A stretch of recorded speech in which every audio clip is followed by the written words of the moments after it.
नमस्कार दोस्तों, आपका आनंद नॉलेज ओशन में हार्दिक स्वागत है। आज हम यहाँ पर आपको बहुत ही शॉर्ट में भारत सरकार अधिनियम के अहम बिंदुओं के बारे में बताएंगे, यानी भारत सरकार अधिनियम 1858 क्या था इसके बारे में बताएंगे। आइए जानते हैं।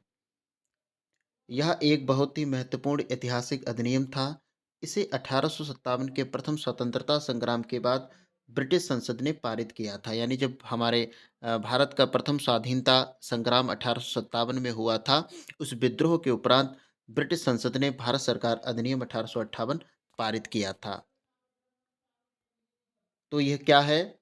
यह अधिनियम ईस्ट इंडिया कंपनी का शासन समाप्त करके भारत का शासन सीधे ब्रिटिश क्राउन, ब्रिटिश सम्राट के अधीन लाने के लिए बनाया गया था।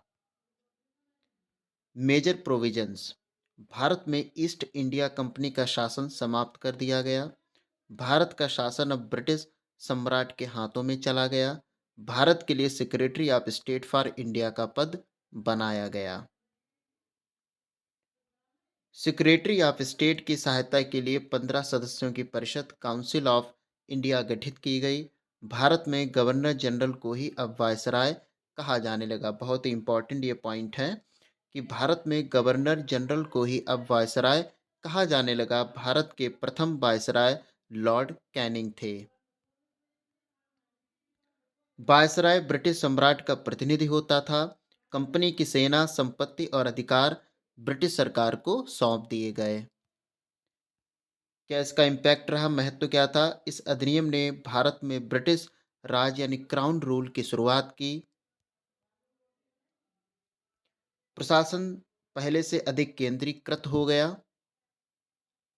भारतीयों को प्रशासन में कोई वास्तविक अधिकार नहीं दिए गए।